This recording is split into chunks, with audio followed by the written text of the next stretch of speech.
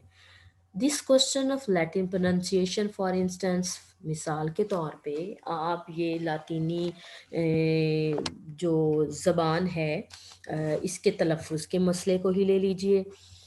I think I told you years ago that I wanted the new style used throughout the school. وہ کہتا ہے کہ مثال کے طور پر لاطینی زبان کا ہی مسئلہ لے لیجئے، میرے خیال میں نے آپ کو سالوں پہلے بتایا تھا کہ پورے اسکول میں تلفظ کا جو ہے وہ نیا جو طرز ہے اسے استعمال کیا جائے گا۔ The other masters obeyed me. دوسرے اساتذہ نے میری اطاعت کی، میری بات مانی۔ You prefer to stick to your old methods. جبکہ تم اپنے پرانے طریقوں پر ہی ڈٹے رہنے کو ترجیح دیتے ہو۔ And the result is simply chaos، مطلب ڈس آرڈر اور کنفیوژن، اینڈ inefficiency، جس کے نتیجے میں یا جس کا نتیجہ بس بدنظمی اور ڈس آرڈر، مطلب chaos اینڈ inefficiency، یعنی بدنظمی اور ابتری ہے۔ At last, Chips had something tangible. Tangible mean definite, clear, or exact that he could tackle. Tackle mean attempt or undertake.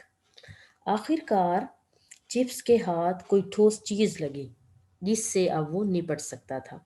Oh that, اوہ اچھا، ہی آنسرڈ scornfully، scornfully hatefully، حقارت سے، اس نے بڑی حقارت سے جواب دیا، اوہ اچھا وہ، well I admit that I don't agree with the new pronunciation.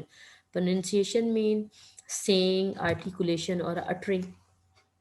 وہ کہتا ہے کہ جی تو میں اعتراف کرتا ہوں کہ میں نئے تلفظ سے اتفاق نہیں کرتا۔ I never did، نہ ہی میں نے کبھی کیا، یعنی میں اب بھی اتفاق نہیں کرتا اور نہ ہی میں نے پاسٹ میں کبھی کیا۔ a lot of nonsense foolishness in my opinion، کیونکہ میری رائے میں تو یہ کافی فضول اور بے معنی سی بات ہے، یعنی جس چیز پر آپ ڈٹ گئے ہیں نا، کہنے کا مطلب یہ ہے کہ جس چیز پر آپ ڈٹ گئے ہیں میرے لیے تو یہ ایک جو ہے وہ بے معنی سی جو ہے وہ بات ہے۔ میکنگ بوائز سے، مطلب یہ بے معنی سی بات ہے کہ making boys say Kickero at school when for the rest of their life they'll say Cicero if they ever say it at all۔ وہ کہتا ہے کہ اسکول میں لڑکوں کو کیکرو کہلوانا، جبکہ اپنی باقی تمام زندگی وہ اسے سی سارو کہیں گے، تو اگر کبھی انہوں نے کہا بھی تو، اگر کبھی انہوں نے کہا بھی تو۔ اینڈ انسٹیڈ آف، اور نیکسٹ پھر وہ پرننسیشن کہہ رہا ہے، اینڈ انسٹیڈ آف وسیزم، اور پھر وسیزم کی بجائے یہ لیٹن ورڈ ہے جس کا مطلب ہے ان ٹرن یا آن دا ادر ہینڈ اور اگین، ٹھیک ہے، وسیزم، اور پھر وسیزم کی بجائے گاڈ بلیس مائی سول، اللہ جو ہے وہ مجھ پر رحم کرے، اللہ رحم کرے، you would make you'd make them سے وی کسنگ، کہ آپ انہیں کہلوائیں وی کسنگ، امف کہتا ہوا، اینڈ ہی چکلڈ کا مطلب ہوتا ہے لاف کا مطلب دبی دبی ہنسنا، مومنٹریلی مطلب بریفلی، ٹیمپریریلی، یعنی وہ تھوڑی دیر کے لیے جو ہے وہ دبی دبی ہنسا، فارگیٹنگ، یہ بھولتے ہوئے، that he was in Ralston study, کہ وہ رالسٹن کی اسٹڈی روم میں کھڑا ہے، رالسٹن کی مطالعہ گاہ میں کھڑا ہے، and not in his own friendly room, اور اپنے دوستانہ ماحول والے کمرے میں نہیں کھڑا۔ Well there you are mister Chipping, بالکل یہی بات ہے mister Chipping, that's just an example of what I complain کا مطلب lodge a complaint اور criticize، یہ ایک مثال ہے اس چیز کی جس کی آپ سے مجھ کو شکایت ہے۔ You hold one opinion,